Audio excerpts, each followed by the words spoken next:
Hi everyone, I'm Mike. Hey guys, I'm Parker. Hey everyone, I'm Seid, and this is the Try Hard podcast.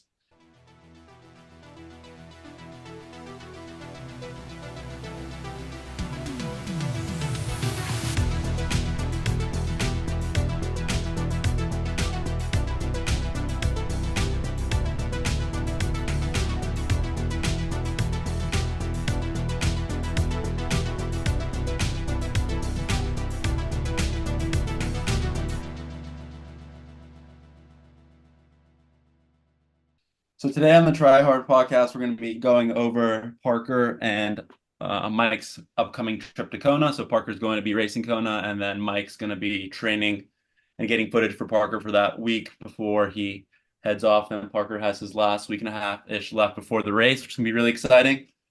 And yeah, recently, this past weekend, actually, I had a mini accident on my Saturday ride. So we'll also get to go into my mini road rash situation. So, guess, do we want to start off with Kona or my road rash? What do you guys think? Start off with the road rash. The Teach road us rash. how What not to happened? fall. Take us through it, Seid. So I did a classic Lionel. So I had a fun ride with Jake. So went to Frederick, Maryland, and met up with Jake for just a nice 70-mile loop that he has out there. Funny story, Frederick, Maryland. So when I was in college, what I noticed when I was in college, I had to get an ice luge for one of our frat parties, and I drove up 2.5 hours out to get an ice luge. And I didn't realize that I was in Frederick. I actually drove to Frederick. I drove right by the ice art workshop or the right by like this brewery to get it, and so that was funny. So yeah, so that was just a mini backstory about Frederick. But yeah, we had a really nice ride in Frederick, Maryland with Jake. So mile 64 to like the 70 loop.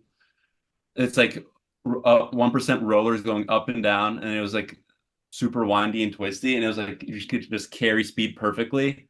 So I was like cornering, doing well, like holding around 30, like 34 miles an hour, and then I see the last like windy part of the road, and I was like, okay, this is the last windy part, and then just straight, like it's just gonna be straight from there. Let's see how much speed I can carry through it. I go 34 miles an hour, and like I'm in aero tuck going 34 miles an hour, get to the corner, and then I'm like sideways. The road's like this or you guys aren't watching, but We for the can. listener, Maybe they are. This is recorded on YouTube if you guys haven't known. Yeah, this is on YouTube. So if you want to see what Said's talking about. And then also Said, if you still have those pictures, send them over and I'll post them on the Try Hard Instagram as well if people are interested to see how badly it got scraped up. sweet. So yeah, if you guys are watching, so this is like my hand in the road, so it's like pretty slanted, and just like knowing like physics, like the pedals gonna be closer to the ground. So I'm cornering and I feel great. And I was like, okay, I'll explode right out of this corner. And then I like pedal way too like early, or not way too early. I'd say maybe if I pedaled a second later, I would have been fine. But I pedaled 1 second too early. My pedal just hits the floor. I just hear like a bang, and then my bike just falls. And then I'm just like scraping against the ground for what, it's like 10 yards, and the bike's just like on top of me. So luckily the bike didn't really get damaged, but I got pretty badly damaged. My hip took a big hit, my forearm, my tricep, and then the worst damage was the road rash right on my right like on my towards my right of my shin. It's like really really bad there and really stings there. But yeah, that was the first like major crash I've been in, I would say, and it's a pretty gnarly feeling, just pretty scary as well. Luckily Jake was behind me, so he saw the whole thing happen, and he was shocked that I got up right away after it because it was pretty bad. He said it looked terrifying. So as soon as I crashed, I like hopped up, and Jake's like, "Whoa, whoa, whoa, are you okay?" And like made me sit down. So we sat down for like 5 minutes, and I was like, "Oh, this everything just hurts." And then I looked at my bike. The bike's all fine. The only damage was the aero bar got a little bent, and then the base bar got really badly scraped up. So it was right by the hand where the handlebars are. So just like by the tape, that was like the carbon piece itself got scratched up. But went to the bike store, and they just put the tape right over exactly where it was, and it looks like completely brand new. You can't really tell. And they moved the aero bar back.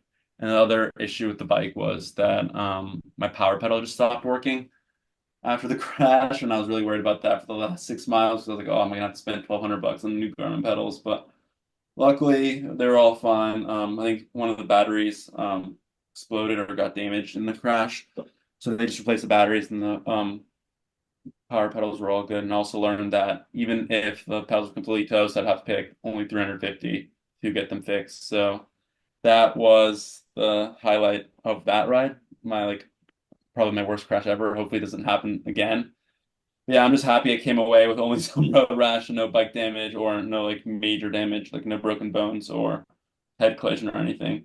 And how Yeah, far away were you from? So you crashed. How far did you have to go to finish? we had 6 more miles. So yeah, I crashed mile 64 and we had 6 more miles to the car or seven. But I just got up and I was like, oh, this like everything hurts really badly. But I already did the same thing at Texas. Texas had to bike 80 miles and run a marathon.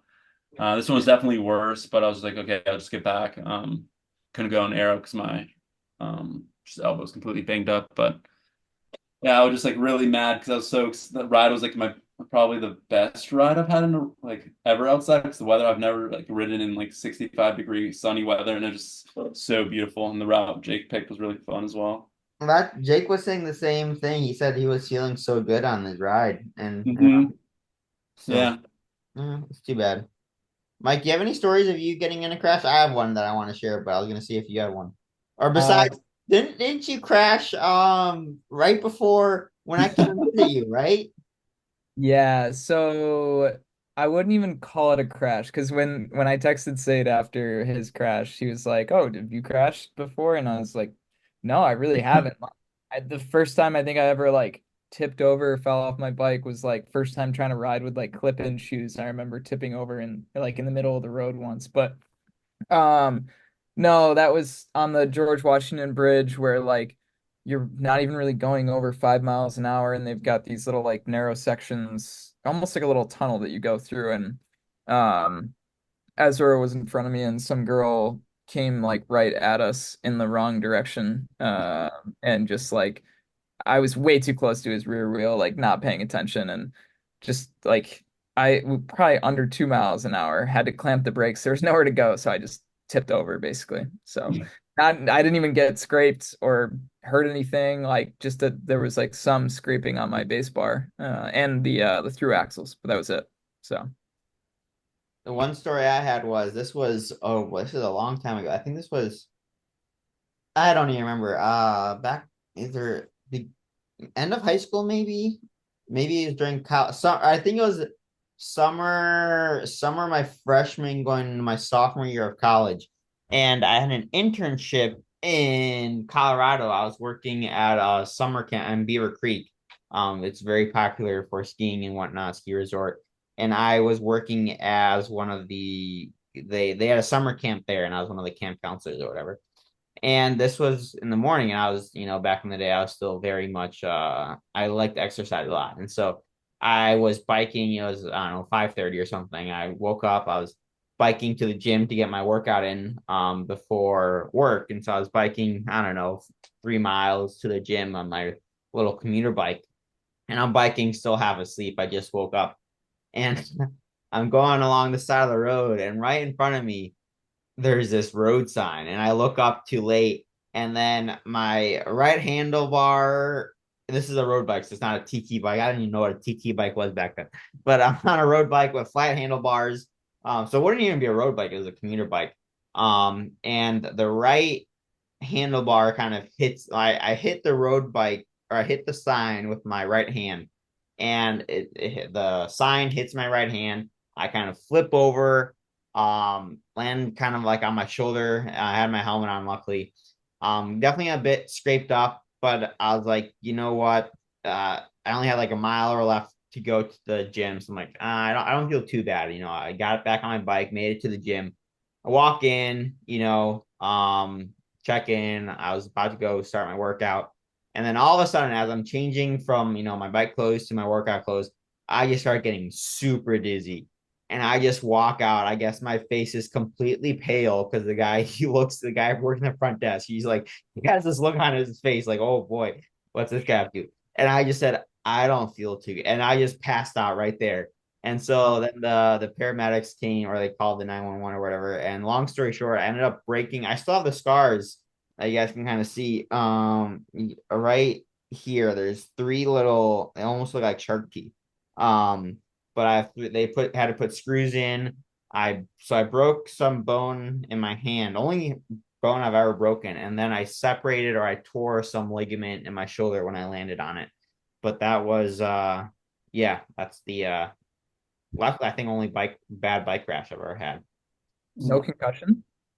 Maybe a concussion from passing like Maybe. speeding But to no, I pass. don't think I had a concussion because I had my helmet, and I kind of landed like on my shoulder more. So it was most of my shoulder, and my right hand took the impact, kind of like my thumb, and then when I flipped over, my shoulder took the impact. So yeah, yeah, I got lucky. But yeah, stay safe out there, and that's why I like, especially 2 weeks out from a race. Pretty much, I start doing all my training inside. I'm just too. I know Alice had a crash before Lake Placid. Um, yeah. Yeah. Speaking of crashes, helmets, Seid, I remember when we were in Maryland, we were talking about helmets, and I mentioned in passing that like my Arrow helmet was like 4 years old. And do you want to share? Because I totally forgot about this, like that you should switch helmets like every couple, what is it, 3 years? The Yeah, I like, think it really depends on the helmet's brand, but I think it's usually it's 2 to 4 years. So I say depending on the brand, but let's say average of 3 years. So yeah, every 3 years you have to like replace your helmet, even though like you weren't in a crash, you're still supposed to replace it because technically the technology like that was built like expires or so, I think. Or like the foam or something within the uh, helmet itself makes it not deemed safe anymore. So even if you haven't like crashed, you still have to be replacing those helmets. So yeah, that's something I remember listening to. I forgot what podcast I was listening to, but I heard that. it So was TTL. yep, I Yes, think. it was. they're talking Yes. about it was the Arrow helmet they were talking about, right? Yeah. Because like you only really race through Arrow helmet what 2 or 3 times a year, and most people aren't going to crash in a race. So like everyone thinks, oh, I got a nice Arrow helmet. I'm going to have this for the next like 10 years, but you only really have it for 3 years. So got always make sure to change it, stay safe. I gotta get a new one next year, I think. I've got a new one coming in the mail. Yeah. So what did you order, Mike? Let the people know.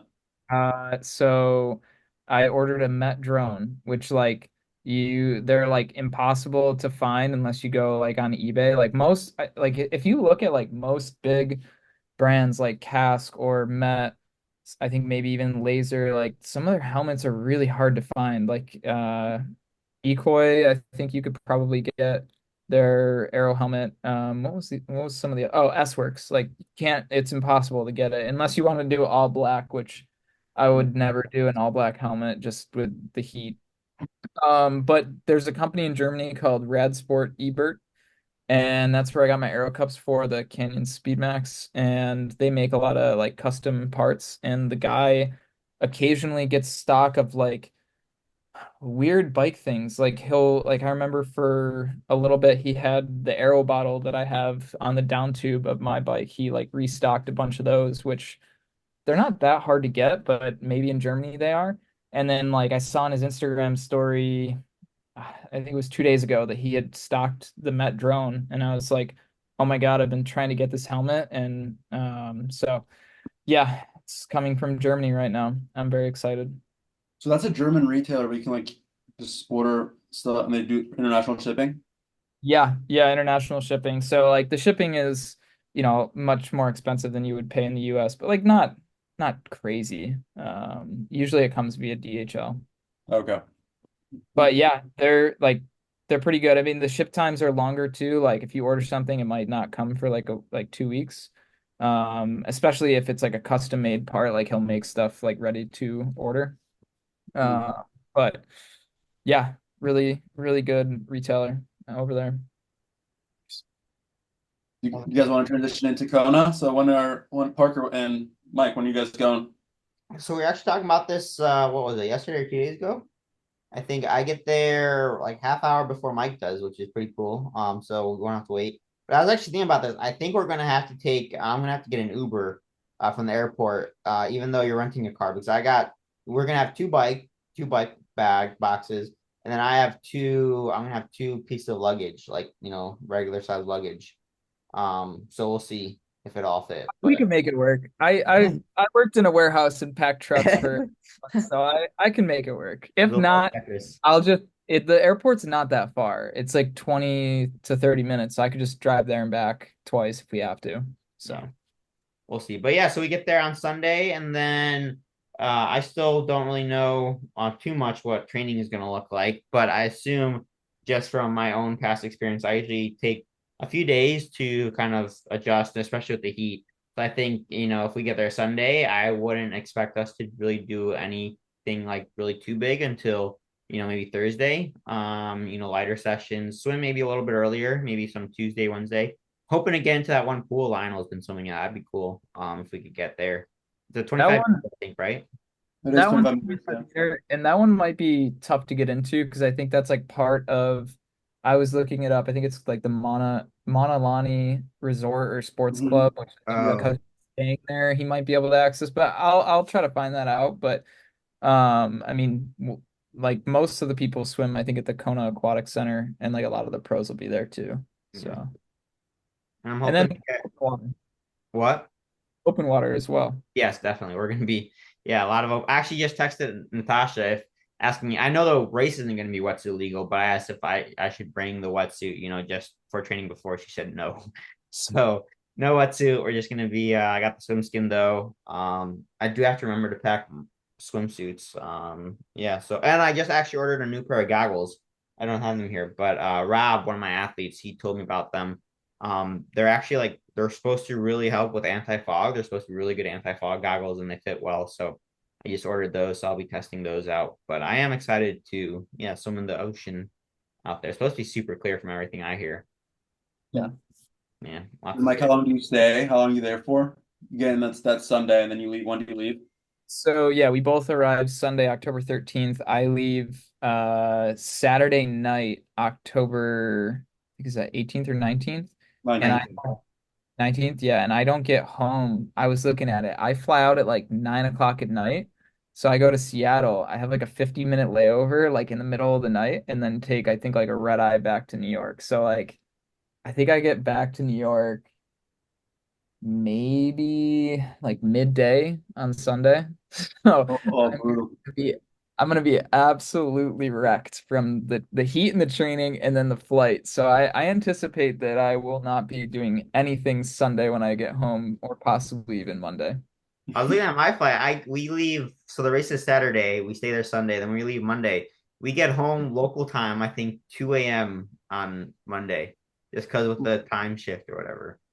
Yeah. So, And yeah. there's not that many flights going in and out of Kona, so it is really tough to like you don't have a lot of options. And what do you fly through on the way there? I'm flying through Seattle, Okay. Delta. Yeah. So I fly Seattle both ways through, but on the way there, I looked at it. I gotta maybe bring two books with me. I've got a 6 hour flight to Seattle, 3.5 hour layover, and then 6 hour flight to Kona. So A long day of traveling. yeah, but I'm very lucky I got upgraded to first class. There you Yeah, go. that's so then Parker. So what's the main goal of this one? I guess you have 2 weeks before the race. So what's this main like goal of this first week, and I guess the second week in Kona? So the first week, what I'm assuming, get used to the time zone, like the weather, easy sessions, or What's the first week looking like? Yeah, definitely. More for the time zone first, and then the weather. That's the biggest reason I'm going out there for 2 weeks before the race, just to get acclimated to the. I haven't been doing really any heat prep at home. I haven't been going to the sauna. I have wanted to, but I kind of overcooked myself leading up into Ironman Texas, and Natasha and I talked, and we both kind of decided, rather focus on nailing the key sections here and now. Don't worry too much about the heat, especially. I've raced in the past, like hotter races, for example, or Ironman World Championships, St. George the 2021 World Championships in 2022. That was one of my best races ever, I think, and those were, it was a hot day out there as well. So, and I've raced really well. I've always done well in the heat with little to no really heat acclimation. So I'm really not too worried about it. I know it's going to be hot and I know it's going to like, I'm going to suffer, but so is everyone else out there. So it's nothing special for me, but we do want to get a little bit, just acclimated and also more just to get a better understanding of effort levels on the race. So kind of I have an idea of what power and paces I want to be hitting, but that's, training in 60-degree weather here in outside Chicago. And that's definitely going to change once I get out there to Kona. So just get a better understanding of, yeah, what power I'm going to be pushing, what effort on the run and the swim, and then also nutrition. I know, training or racing in the heat, the body, it can be a little funky taking in carbs and whatnot. So it'll be good to find out if I need to adjust anything with my carb intake, dial it down a little bit, and also liquid. That's going to be the biggest thing. Figuring out how many bottles I'm going to be having on the bike and on the run and just how to plan that also. Yeah, just, getting used to everything. And I don't think we'll be doing too much intensity, especially, yeah, with the heat, with the heat. As you guys saw, I'm not sure if you've been watching Lionel's vlogs, but I think he overcooked himself a little bit at the beginning there too. So hoping not to do that. And yeah, we'll see how it goes. So I guess the main intensity would be towards the end of that first week, and then the second week's just that's how we usually taper for an Ironman, just like short intensity, like waking up your body, I'm assuming. Yep. So we'll do yeah, maybe especially since yeah, I don't have to really stick to the, Saturday has to be a long bike, Sunday has to be a long run Mhm. sort of schedule. I think actually my last long kind of intense run will be this Thursday. I'm doing it because I can't train on Sunday. So my last kind of long run workout is on Thursday, I believe. And then we'll probably do I don't think we'll do the entire bike course, but definitely we'll do the climb a few times, at least once or twice. And we'll probably do, 3 to 4 hours on the bike course, I think, especially once you get out of town. I know Mike's excited for that, but yeah, so am I. Just to do the climb, figure out, because I do think for my race plan, I am going to go out, I think, a little harder knowing that we have the downhill on the way back and it's just harder to push a little power. And with it also depends on the wind, I think. But I think I am going to, push 10 to 15 watts harder going out and then coming back. I kind of plan on what positively splitting the power at least. So a little bit and maybe pick it up a little bit at the end, but that'll also help give my legs a chance to freshen up before the run. Yeah. And then for the I guess I just have one question I have is like, so you were saying you're trying to figure out nutrition and that. So the bike, I'm assuming you'll just get water from the aid stations and all the carbs there. But like, what are you doing for the run? Are you carrying extra bottles than what you do, or are you just gonna do the nerd belt? Yeah, so I have the nerd belt, and I actually just got the newest nerd belt. I think it's the 600 they're calling it. It's with the two 300 milliliter bottles, and Mhm. actually it's the newest belt design, and it's definitely they also came out with like a smaller strap version, and it's been working great. I've used it a few times in the runs, and so I think I'm gonna have two bottles with me on the run when I start the run, and then stop at special needs.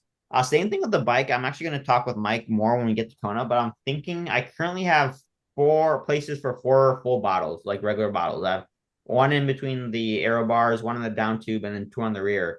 And Mhm. I'm thinking of switching out the one on the down tube actually for an aero bottle just because if I am planning on using special needs anyway, because I'm going to need more than four bottles regardless. And so if I plan to stop at special needs, I can stop and get three bottles there. And then Yeah. an aero bottle is quite a bit more efficient, especially on the down tube. I think I was talking to a buddy of mine and he was saying that's the one bottle. If you do change one bottle out for an aero bottle, that's the one they recommend switching out. That'll have the biggest impact. So I'm not sure if I'll like put anything there, maybe just extra carbs. And if I just run, I picked up the Woe saddle too. So I'll have two bottles behind me, one in the aero position, and then yeah, probably just the one on the down tube, the aero bottle. Yeah. Sweet. Yeah, the Woke saddle is pretty nice. I'm using that as well, and I've got two parts that will help us both extend out.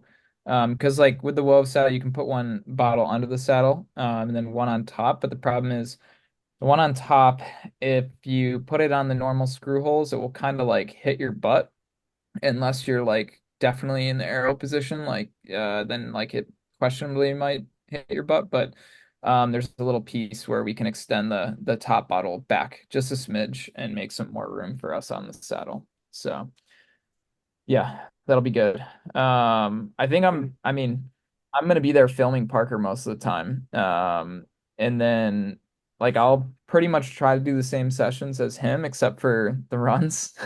There's if he has anything that's not easy, there's no chance I'm hanging on. So that's when I'll just get on my bike and film next to him or get the drone out and try to get some cool shots of Parker. And now like after using the drone at my last or at Ezra's race last weekend, or was it 2 weekends ago? I've started to get a little bit better with like how to use it and like actually like use it to film someone moving rather than just like shooting like a still landscape or something. Like actually following a moving target is a little tricky, especially on the bike at high speeds. But getting better at that. So I think I'll get some good video of Parker. And then And also then we're going to be doing make sure to tune in if you guys want more information on the bike and whatnot. Mike and I are going to be doing a full, bike tour, I guess if you want to call it, talking about the wolf saddle, the components I end up choosing, and where the bottles are and whatnot. So yeah, definitely check out the YouTube channel. That video should be coming out sometime in the next week or so. yeah, that'll be a good one. And then yeah, I think later in the week, like because I'm only there for a week versus Parker being there for 2 weeks. I think Thursday and or Friday, I'm gonna try to do, I guess you could call it a hero session, like a Christian Blumenfeld, Sam Laidlow, Trevor Foley session. Go for Uh, broke. they say like when in Rome, like when in Kona. I'm there, I'm gonna take it all in and I'm gonna do the full bike course and like try to do it as if I was like in an Ironman. So I'll try to do it at Ironman intensity or possibly a little higher than Ironman intensity because hopefully by the time if I can qualify for Kona in 2026, the hope is that I'll be pushing more power than I am this upcoming week. Um, and then I Yeah, think you I'm gonna better try, be. yeah, I better Two full better years. If you're not, then there's something seriously wrong. Better get a good yeah, coach if you're like not. yeah. Yeah, we're firing Parker because you're not pushing more It will left be Parker stuff. if I'm not pushing like 260 plus, then it's all Parker's fault. Uh, No, I'm kidding. I think what I'm gonna do is I'm gonna do the full bike course, and then I was talking with Ezra. I'm gonna do a runoff on like Ali Drive, and then the next day I might do like 18 miles of basically going from downtown to the energy lab and back. And I think by that point, come Saturday, I'll just be like crawling around. we could, yeah. Do you guys think there's gonna be a lot of people in that Thursday? There's still gonna be like a decent amount, but I think most of the people come probably that Sunday, I'm assuming. I was actually Or listening to is an old episode, is a triathlon mockery episode, and they were talking about Mhm. what's his face's Joe Skipper's experience at the World Champs, and he was saying that in the he really didn't notice people getting there until 1 week before. So Okay. let's see. But I think I don't know. I just have a feel. It seems like there's more people now. I just from the pros. I don't know. We'll see. But I think there are definitely going to be a lot of people there at the week before. 100%. Yeah, that's gonna be so sweet. Like I heard like when you just go to you go like shakeout runs and then everyone just out there like all doing the runs. The whole town turns for Ironman, which is so cool. That's the one thing I heard about the main like a big difference about Nice and Kona just this small place and everyone's there for the race where Nice like a like actual like bigger town. Did So you listen to the episode today with that triathlon hour? mm-mm. Oh, that's exactly what they're Really? talking about. No, I haven't yet. I need to. Oh, yeah, no, they were saying that, once you're in, you can be in Nice and people won't like will look at you like, why are you wearing, a spandex Yeah. onesie? Whereas in Kona, everyone knows like everyone's there for the race. Mhm. So Yep. that's the biggest difference. Yeah. But I'm excited. And lots of good food places too. I know Mike and I were already there's no crumble cookies there, sadly, but there's what was Oh, there's wow. Kona cookies or something. Yeah, I have a feeling it'll probably be pretty good. Yeah, no, we're excited for that. So lots of good food to come. I probably won't be eating out much at all, especially the week before. That's kind of a golden rule I have leading up to a race. I don't eat out, so I'll be getting all my stuff, I don't know, at a store or something like that. But I'm sure Mike Yeah. will be enjoying himself. I'm probably gonna go out and eat with Talbot.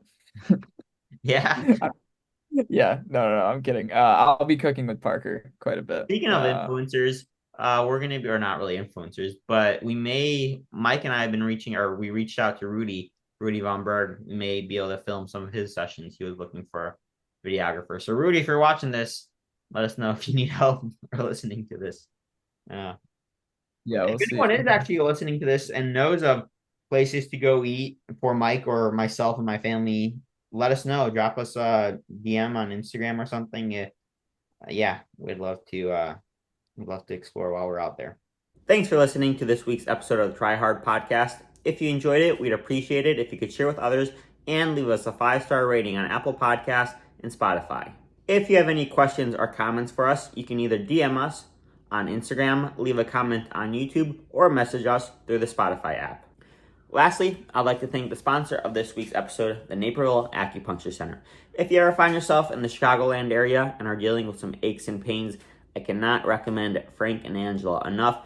They do an amazing job over there, and I promise you will leave feeling so much better. Thanks again for listening, and we'll catch you guys back here next week. Before the race. So I'm signed up for that. I'm really excited to do it. The one thing I still haven't decided yet is if I'm going to race it or if I'm just gonna splash around and swim the distance, because I have two thoughts. One is if I actually race it and then I swim a slower time during the actual race, I'm gonna be, oh, this isn't too good. But then if I don't race it and if I splash around and then I also swim a slower time at the race, it's like, oh wow, I really slashed today. Yeah. So it's like, I don't know. I think I may just, I don't know. Well, actually, what I think I'm going to do, I think I'm going to try to line up behind Todd and just see how long I can stay on his feet, though. I think that would be a lot of fun. For those of you that don't know Todd, he was on our last episode. He's going to swim like, 53 to 55 at Kona. So I think it'd be cool to see how long I can sit on his feet. And then I won't have any expectations, because if I come out faster or slower on race day, I'll say, well, I didn't have Todd to draft off of. So there's that. So I think that's what I'm going to do. I would love to change my flight so that I could do that swim race. That might be a game time decision for me. Yeah. Well, if you can, we'd love to have you out there. That'll be fun. Yeah. All right. And then we can really find out who's the fastest swimmer out of all of us.